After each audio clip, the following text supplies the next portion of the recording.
Presidenti i Këshillit Evropian viziton Shkupin, kryeministri Mickoski deklaroi se nuk do ta ndryshojë mendjen për ndryshimet kushtetuese. Propozohet zgjidhje për provimin e jurisprudencës, studentët e cilësojnë si zgjidhje gjysmake.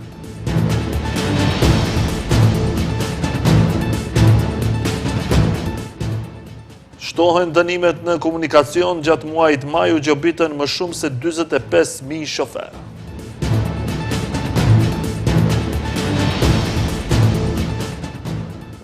Përplasje verbale ndërmjet Trumpit dhe Netanyahut, presidenti amerikan e cilëson të çmendura veprimet e fundit të kryeministrit Izraelit.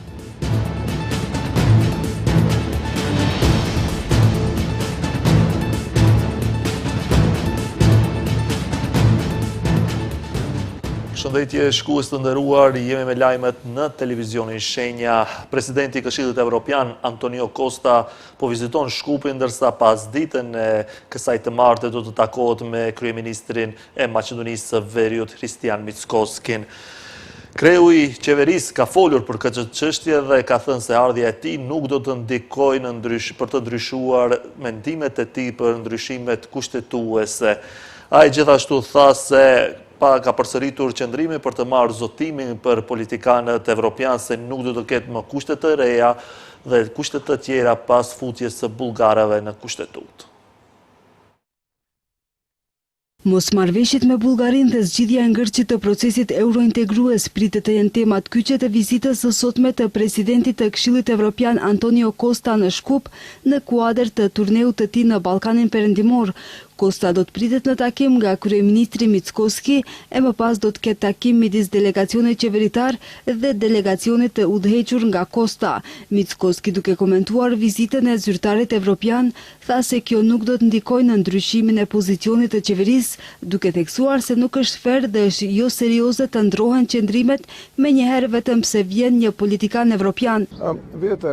Nëse me të vërtet kemi nevojë të flasim me Bashkimin Evropian, jemi të përgatitur të flasim, të fillojmë të flasim. Ja, do të filloja nga këtu, atë që mund të bëjmë mënjëherë, atë, si të them, atë që na bashkon, jo atë që na ndan.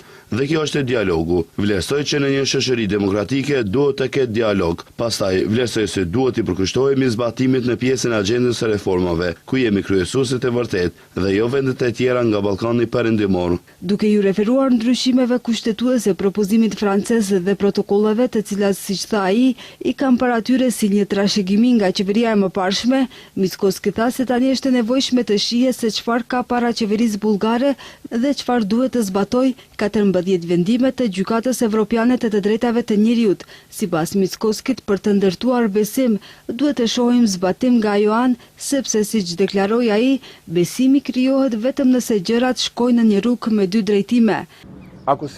Dhe gjëja e katërt, e cila është gjithashtu e rëndësishme, është nëse të gjithë politikanët evropian janë unanim se nuk do të ketë më kushte. Atëherë, më e pakta që mund të marrim si shtet janë përfundime të reja nga Këshilli Evropian, në të cilat do t'i përfshijmë të gjitha këto. Në këtë mënyrë, mbështetja do të konfirmohet dhe besimi do të konfirmohet. Kujtojmë se Costa vizitoi Maqedoninë e Veriut edhe në maj të vitit të kaluar, prej ku porositi se vendit nuk i duhet plan B për antarësim në BE, por duhet të fokusohet në planin A, i cili është zbatimi i ndryshimeve kushtetuese si kusht për fillimin e negociatave.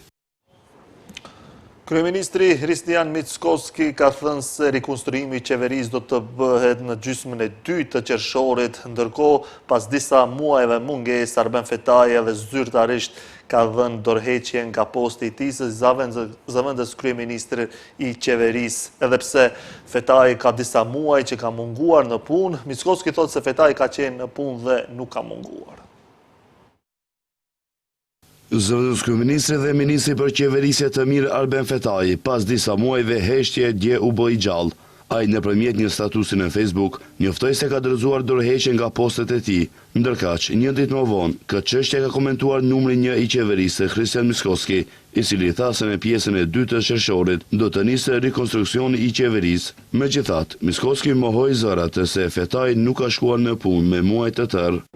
Vicepremijerot Arben Fetaj вчера поднесе оставка от функцията после месеци недоаѓање на работа во владата. А откај знаете вие кога се месеци недоаѓање? Па така беше информацијата. Вие го водите неговиот картон? Па добро, и вие претходно кажавте дека исто така не доаѓа на Кога сум работа кажал? и од Влен. Не се сеќавам дека така. Добро, еве министерот Азиралиу пред некое време од Влен кажа. Тоа не го поставите му тоа прашање, ако не е точна таа информација.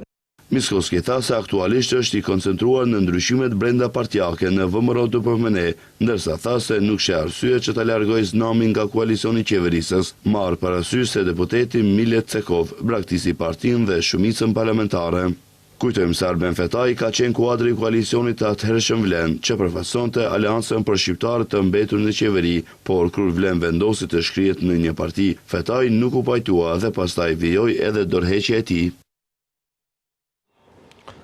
Në qeveri tashmë është dorëzuar propozimi për zgjidhjen e çështjes së provimit të jurisprudencës. Në atë propozim parashihet që pjesa teorike të bëhet në gjuhën shqipe, ndërsa ajo praktike në gjuhën maqedonese. Kryeministri Kristian Miskoski ka thënë se nuk e ka parë këtë propozim, ndërkohë nga ana tjetër Lëvizja Studentore Shqiptare e ka quajtur gjysmake këtë zgjidhje. Kryeministri Kristian Miskoski nuk ka komentuar sot paralajmërimet e përfaqësuesve të koalicionit Vlen se grupi i punës i përbër nga ekspert kushtetues tashmë ja ka dorëzuar qeverisë propozim zgjidhjen për çështjen e provimit të jurisprudencës dhe i njëjti parashet që pjesa teorike e provimit të mund të jepet në gjuhën shqipe, ndërsa pjesa praktike të zhvillohet në gjuhën maqedonase.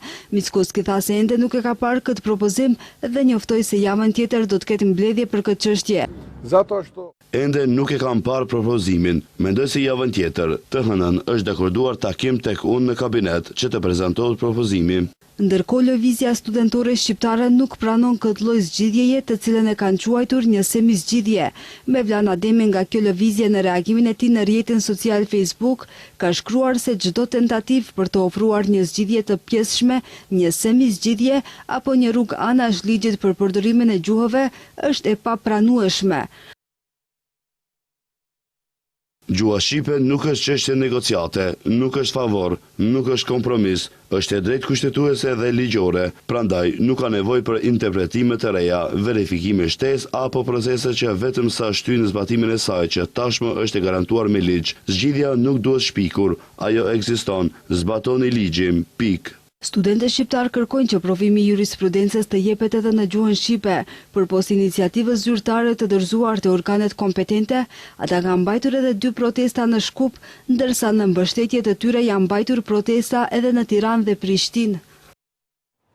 Nënkryetaria e BDI-s Arta Bilali Zendeli ka thënë se Vlenit i ka penguar vetëm prania e përfaqësuesve të BDI-s në protestën e studentëve. Sipas saj, qasja e zëvendës kryeministrit Bekim Sali ndaj studentëve është tepër shqetësuese dhe se i ka tejkaluar të gjitha reagimet institucionale. Nënkryetaria e Bashkimit Demokratik për Integrim Arta Bilali Zendeli në emisionin Debat në Shenja ka komentuar reagimet e koalicionit të Vlen lidhur me pjesëmarrjen e përfaqësuesve politik në protestën e studentëve për jurisprudencën, duke thënë se Vlenit i ka penguar vetëm prania e përfaqësuesve të BDI-s. Sipas saj, në protestë kanë marrë pjesë edhe përfaqësues të partive të tjera politike, por kjo nuk ka nxitur reagime nga Vleni. Në këtë emision, Zendeli kritikoi edhe qasjen e zëvendës kryeministrit të parë Bekim Sali ndaj studentëve nga Shqipëria që kishin ardhur për të protestuar. Ajo tha se deklaratat e tij ndaj studentëve kanë qenë të papërshtatshme dhe kanë tejkaluar një reagim institucional. Më shqetësuese ishte fakti se zëvendës kryeministri i parë shkoj shumë më larg se sa vetë kryeministri dhe e quajti, duke marrë guximin edhe të ironizoj, për të mos them edhe të ofendoj studentët e Shqipërisë, duke adresuar apo duke artikuluar se ata nuk e dinë edhe për çka protestojnë. Në ndërkohë që ne kishim një solidarizim nga studentët e Shqipërisë, që kishte munguar për gjatë kohë në Republikën e Maqedonisë së Veriut dhe ishte një akt për tu përshëndetur. Zëvendës kryeministri i parë cili është shqiptar, Zotin Bekim duheshte Falipon. që të solidarizohet me ata student dhe të ngrej zërin që ata student të mos dërgohen në qytetin e Kumanovës, apo të reagoj kundër atyre të cilët ne i pam ato pamje, tani gjithçka është e filmuar, i pam pamje të cilët kishin pas një sjellje të vrasht me studentët, e jo të ironizoj sa e din ata apo nuk e din se përse janë duke protestuar. Ndërkaq, Zendeli tha se vlen i atribon përgjegjësim BDI-s për procese dhe çështje për të cilat sipas saj nuk po arrin të gjejnë zgjidhje. Sipas Zendelit, proceset demokratike duhet të avancojnë vazhdimisht edhe nuk duhet të pengohen nga ndryshimet e pushtetit. Gjatë muajit maj janë evidentuar mbi 45.000 shkelje trafiku, 28.000 nga Safe City, ndërkohë mbi 17.000 nga kontrollet e policisë. Shkeljet më të mëdha janë ato të shpejtësisë dhe kalimin në të kuqe. Gjatë muajit maj janë gjobitur 45.375 qytetarë për shkak të shkeljeve që kanë bërë në komunikacion. Ministria e Punëve të Brendshme informoi se në periudhën nga 1 maj 2026 deri më 31 maj 2026 përmes sistemit qyteti i sigurt në zonat urbane dhe korridoret ku janë vendosur kamerat janë regjistruar gjithsej 28.494 shkelje të trafikut. Ndërkaq, si rezultati kontrollave të rregullta të trafikut të kryera nga zyrtarët e policisë nga të gjitha departamentet e punëve të brendshme në rrugët në të gjithë vendin, janë regjistruar 16.885 urdhër parkesa për shkak të shkeljeve në komunikacionin rrugor. Pjesa më e madhe e gjobave ka të bëjë me tejkalimin e shpejtësisë, plot 31.833. Nga numri i përgjithshëm i shkeljeve të regjistruara nga kamerat e qytetit të sigurt, pjesa më e madhe janë për drejtim të automjetit me shpejtësi më të madhe se ajo e lejuar, gjithsej 27.360 raste. Po ashtu, edhe shumica e gjobave që janë vendosur nga policët kanë të bëjnë me mos respektimin e shpejtësisë. Plot 4.473 shofer kanë lëvizur me shpejtësi më të madhe se shpejtësia e lejuar. Kamerat e qytetit të sigurt kanë regjistruar 833 shkelje për drejtim të automjetit me leje qarkullimi të skaduar dhe 301 shkelje për kalim në semafor të kuq. Po ashtu janë shqiptuar gjithsej 781 masa ndalimi për drejtimin e parregull të automjetit, prej tyre 295 janë për kalim në semafor të kuq, ndërsa 486 për tejkalim të shpejtësisë, nga të cilat 347 për shpejtësi mbi 80 km/h në zonë të banuar dhe 83 për shpejtësi mbi 170 km/h në zonë të pabanuar. Lidhur me shkeljet që kanë regjistruar policia, sipas neni 297A të kodit penal, drejtimi pa kujdesshëm i automjetit, 70 shofer u sankcionuan për drejtim në ndikimin e alkoolit, 241 për drejtim pa leje vozitjeje, 33 për shkak të ndalimit të vendosur më parë për drejtimin e një automjeti. Në të njëjtën periudhë, 238 automjete u sekuestruan sipas nenit 300B të kodit penal. Nga MPB apelojnë të gjithë pjesëmarrësit në komunikacion që të respektojnë rregullat dhe dispozitet e trafikut me qëllim që rrugët të jenë më të sigurta për të gjithë. 39 milion euro do të shpenzohen këtë vit për të mbështetur punësimin, sipërmarrësinë dhe zhvillimin e kapitalit njerëzor. Ministri i Ekonomisë Besar Durmishi ka thënë se me këto politika qeveria po dëshmon edhe një herë tjetër se të rinjeve ju ofrohet në vend të shpërnguljes ju ofrohet perspektivë mbështetje dhe mundësi të reja. Qeveria e Republikës së Maqedonisë së Veriut në seancën e saj të fundit ka miratuar planin operativ për programet dhe masat aktive për punësim dhe shërbime në tregun e punës për vitin 2026, me të cilin sigurohen mbi 2.4 miliard denar, ose më shumë se 39 milion euro, për të mbështetur punësimin, sipërmarrësinë dhe zhvillimin e kapitalit njerëzor. Në konferencën e sotme për media, Ministri i Ekonomisë dhe Punës, Besar Durmishi, dhe drejtori i Agjencisë së Punësimit të Republikës së Maqedonisë së Veriut, Adnan Ejupi, prezantuan masat dhe programet e parashikuara me planin, i cili si vjet do të përfshijë më shumë se 10.000 qytetar. Ministri Durmishi theksoi se plani operativ paraqet një nga politikat më të rëndësishme ekonomike dhe sociale të qeverisë, që synon krijimin e vendeve të reja të punës, mbështetjen e të rinjve, zhvillimin e sipërmarrësisë dhe sigurimin e përfshirjes më të madhe të kategorive të rrezikuara të qytetarëve në tregun e punës. Kjo dërgon mesazh të qartë se shteti mbështet të rinjt, idetë e tyre, frymën sipërmarrëse të tyre. Në vend të shpërnguljes, ne u ofrojmë atyre perspektivë, mbështetje dhe mundësi që të rinjt të ndërtojnë të ardhmen e tyre në shtëpi. Nga këto masa aktive, Durmishi njoftoi se mbi 10.000 qytetarë do të përfitojnë, mbi 40 milion euro investim për vende të reja pune, grante deri në 615.000 denar për të rinjt që duan të hapin biznesin e tyre dhe mbështetje deri në 1.25 milion denar për kompanit që krijojnë vende të reja pune. Theksi veçantë në planin operativ është vënë në zhvillimin e sipërmarrësisë dhe vetpunësimit. Për këtë dedikim është parashikuar mbështetje për mbi 2.000 persona përmes mesazheve të vetpunësimit, duke përfshirë të rinjt deri në 29 vjeç, personat mbi 29 vjeç dhe bashkimin e përdoruesve në shoqëri tregtare. Shkalla e vendeve të lira të punës në 3 mujorin e parë të këtij viti është 2.07% dhe numri më i madh i vendeve të lira 2346 është në grupin e 5 profesional punëtor të shërbimeve dhe shitjeve. Kështu njoftojnë nga enti shtetëror i statistikave. Rajoni Vardarit ka shkallën më të lartë të vendeve të lira të punës prej 2.28%, siç njoftojnë nga enti, shkalla më e lartë e vendeve të lira të punës prej 4.94% është në sektorin e akomodimit dhe aktiviteteve të shërbimit ushqimor, ndërsa shkalla më e ulët është në sektorin e furnizimit me energji elektrike, gaz, avull dhe ajër të kondicionuar, e cila është 0.15%. Subjektet afariste me 10 deri në 49 punonjës kanë shkallën më të lartë të vendeve të lira të punës prej 3.05%.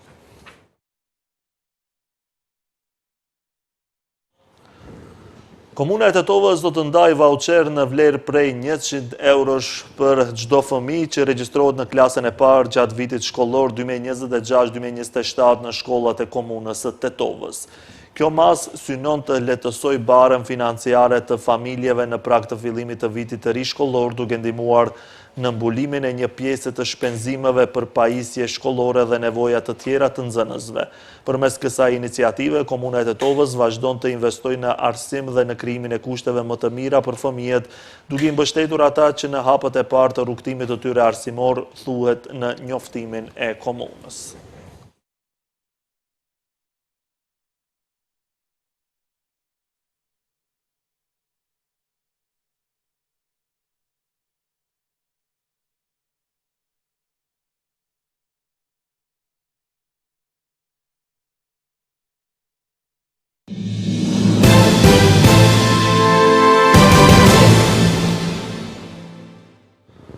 Kryeministri i Shqipërisë Edi Rama ka kërcënuar se sa tjeta ai kryeministër investimin në Zvërnec nuk do të ndërpritet, sipas tij bllokimi i transaksionit të investitorëve të huaj nga ana e Spakut drejt pronarëve të kësaj prone është akt arbitrar.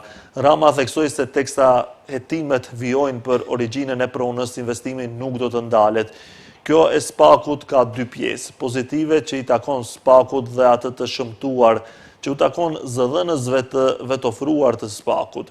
Pjesa pozitive është ajo e hetimit mbi origjinën e një pasurie. Pjesa e shëmtuar është ajo e zëdhënësve të vetofruar të cilët ndanë me opinionin publik gjysmën të vërteta, që janë edhe gënjeshtrat më të mëdha pas investitorët që janë sot zotruesit e pronës, duke ndjekur të gjitha procedurat që parashikon ligji shqiptar, janë investitorë me një reputacion të padiskutueshëm.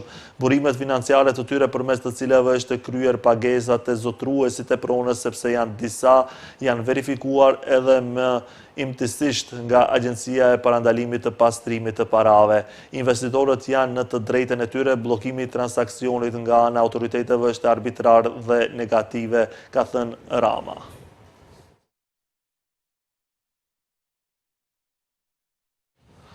Komisioni Qendror i Zgjedhjeve në Kosovë ka bërtëditur se është duke vazhduar me përgatitjet për organizimin e zgjedhjeve të parakoshme për Kuvendin e Kosovës, të cilët do të mbahen me 7 qershor. Zëdhënësi KQZ-s Valmir Elezi ka theksuar se në qendrën e numërimit dhe rezultateve janë vendosur flet votime të cilat janë shtypur në Sloveni e të cilat janë sjellë në Kosovë gjatë këtyre ditëve. Duke folur për votimin që organizohet brenda vendit, ai ka treguar se janë shtypur 1.621.450 flet votime të cilat janë planifikuar të përdorur në vend votime të rregullta, ato me kusht për votimin e personave me nevoja të veçanta dhe një pjesë të tyre do të shërbejnë si rezervë. Procesi i votimit do të zhvillohet në 949 qendra të votimit me gjithsej 2550 vend votime. Numri i qytetarëve me të drejtë vote në vend votime në Kosovë është 1.959.962 votues.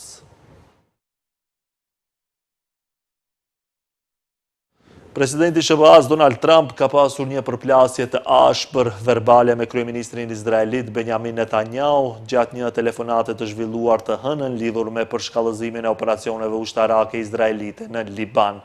Sipas një raportimi të Axios që citon dy zyrtar amerikan, Trump e quajti Netanyahun të çmendur dhe akuzoi për mungesë mirënjohje ndërsa kundërshtoi planet e Izraelit për të kryer sulme në Beirut.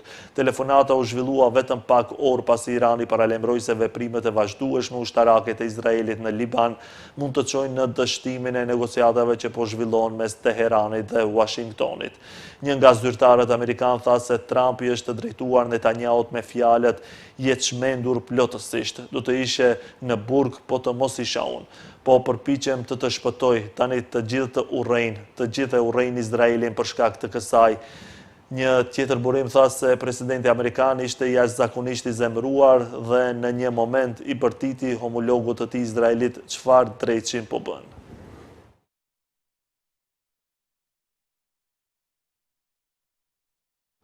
Zëdhënësi i Korpusit të Gardës Revolucionare Islamike të Iranit, Sardar Mohabbi, tha sot se gatishmëria e forcave të armatosura të vendit është më e madhe se në të kaluarën, duke pretenduar se Teherani do të përdorë lloje të ndryshme armësh në rast të një lufte të re me SBA-n dhe Izraelin.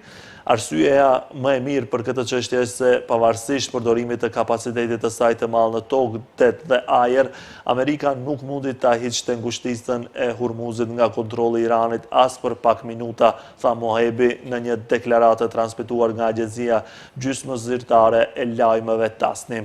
Ai theksoi se Teherani është gati për të gjithë skenarët e mundshëm, duke shtuar se Washingtoni dështoi të arrinte qëllimet e tij në ngushtisën e Hormuzit gjatë raundit të fundit të konfliktit.